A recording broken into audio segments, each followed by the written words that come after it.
ZEE5 ಇರುವಾಗ ನೀವು ನಿಮ್ಮ ನೆಚ್ಚಿನ ಶೋಗಳನ್ನ ಎಂದಿಗೂ ಮಿಸ್ ಮಾಡಿಕೊಳ್ಳುವುದಿಲ್ಲ. ಅದು ಸಂಪೂರ್ಣ ಉಚಿತವಾಗಿ. ಕಂದ, ನೀನು ಏಕಕಾಲಕ್ಕೆ ಮಗಳು ಆಗ್ತೀಯ, ಅಮ್ಮನೂ ಆಗ್ತೀಯ. ನೀನು ಇದ್ದ ಕಡೆ ಎಲ್ಲರೂ ಸಂತೋಷವಾಗಿರ್ತಾರೆ.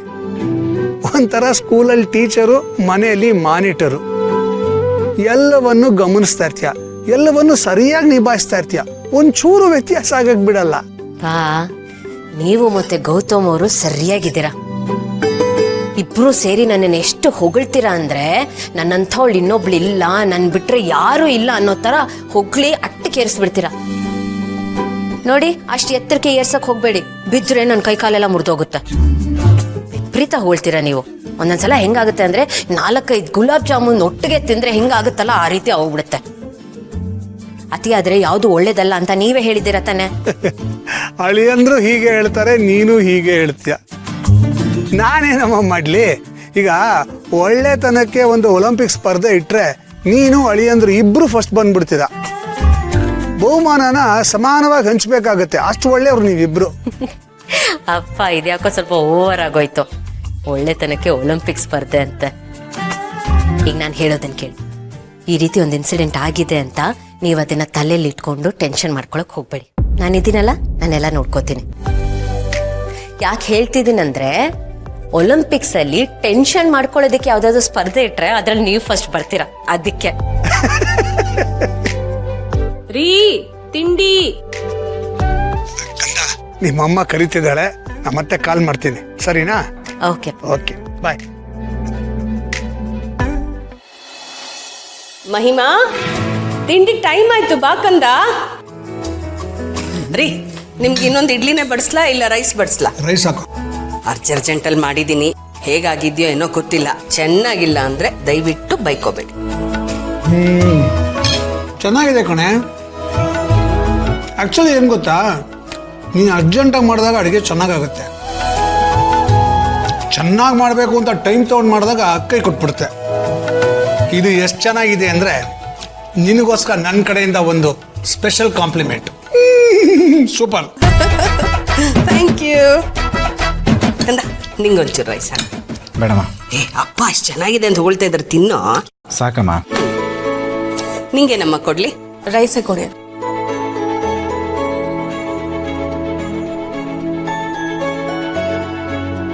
ಸಾಕು.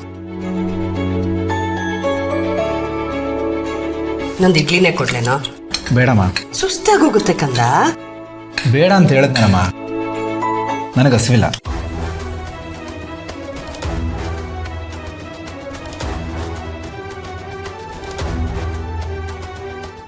ಏನು ಇಬ್ರು ಉಪ್ಪು ಅಂತ ಬೋಂಡಾ ಥರ ಮುಖ ಊದಿಸ್ಕೊಂಡು ಕೂತಿದ್ದೀರಾ? ಏನಾಯ್ತು?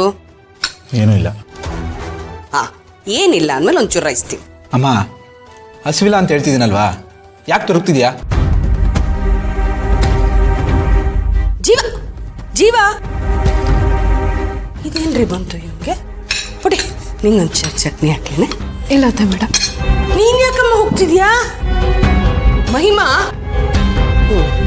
ಇವಳು ಎದ್ದೋದು. ಏನಾಗಿದೆ ಇವರಿಬ್ಬರಿಗೆ? ಹವಾಮಾನದಲ್ಲಿ ಬದಲಾವಣೆ ಯಾಕಾಗಿದೆ ನನಗೆ ಗೊತ್ತಿಲ್ಲ.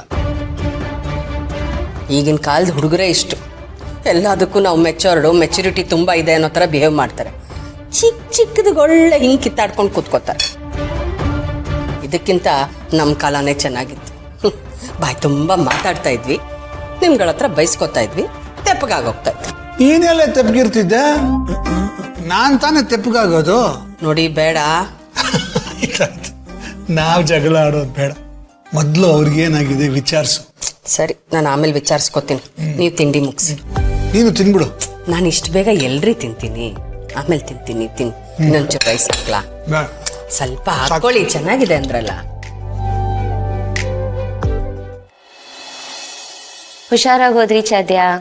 ತಾತ ಹೇಗಿದ್ದಾರೆ? ಸರಿ ನೋಡು, ಇಲ್ಲಿನ ಚಿಂತೆ ಮಾಡಬೇಡ, ನಾನು ನೋಡ್ಕೋತೀನಿ. ನೀನು ಆರಾಮಾಗಿದ್ದು ಬಾ, ಎಂಜಾಯ್ ಮಾಡು, ಸರಿನಾ?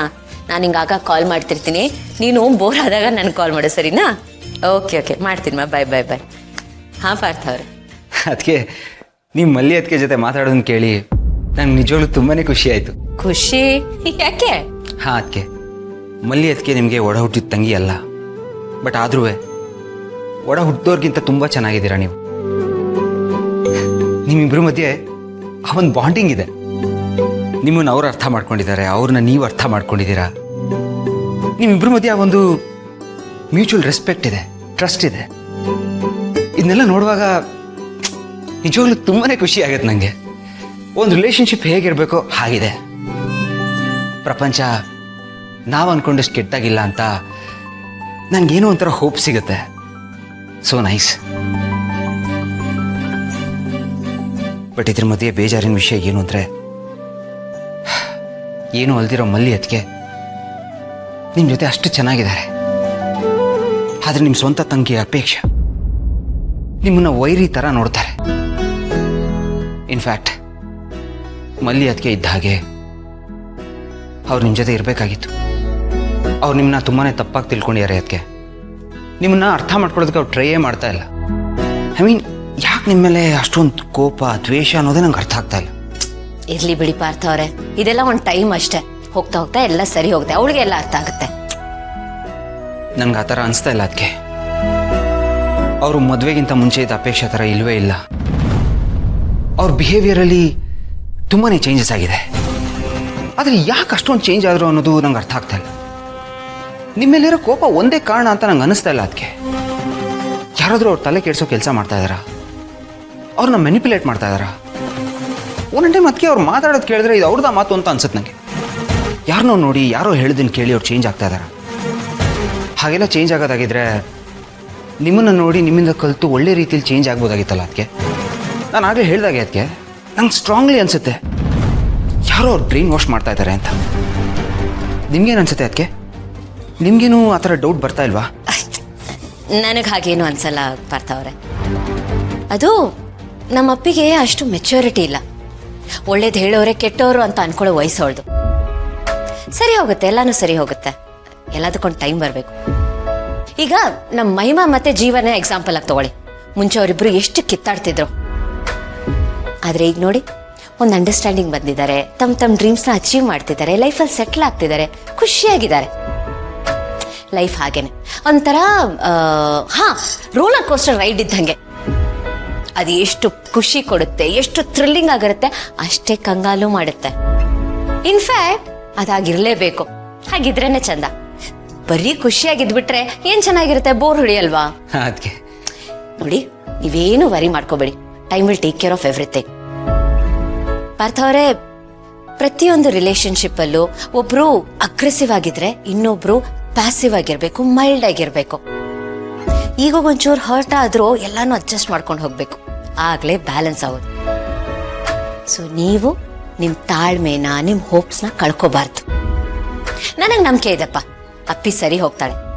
ಯಾಕಂದ್ರೆ ನೀವು ಅವಳನ್ನ ಸರಿ ಮಾಡ್ತೀರಾ. ನಿಮ್ಮ ಪ್ರೀತಿಯಲ್ಲಿ ಆ ಶಕ್ತಿ ಇದೆ. ಸರಿ ಅದಕ್ಕೆ. ಸೊ ನೀವು ತಾಳ್ಮೆಯಿಂದ ಅವಳು ಕರೆಕ್ಟ್ ಮಾಡಿ. Okay, right. ಈಗ ಡೋಂಟ್ ವರಿ, ಸ್ಮೈಲ್ ಮಾಡಿ. ZEE5 ಆಪ್ ಡೌನ್ಲೋಡ್ ಮಾಡಿ ಎಲ್ಲಾ ಸಂಚಿಕೆಗಳನ್ನು ಸಂಪೂರ್ಣ ಉಚಿತವಾಗಿ ನೋಡಿ.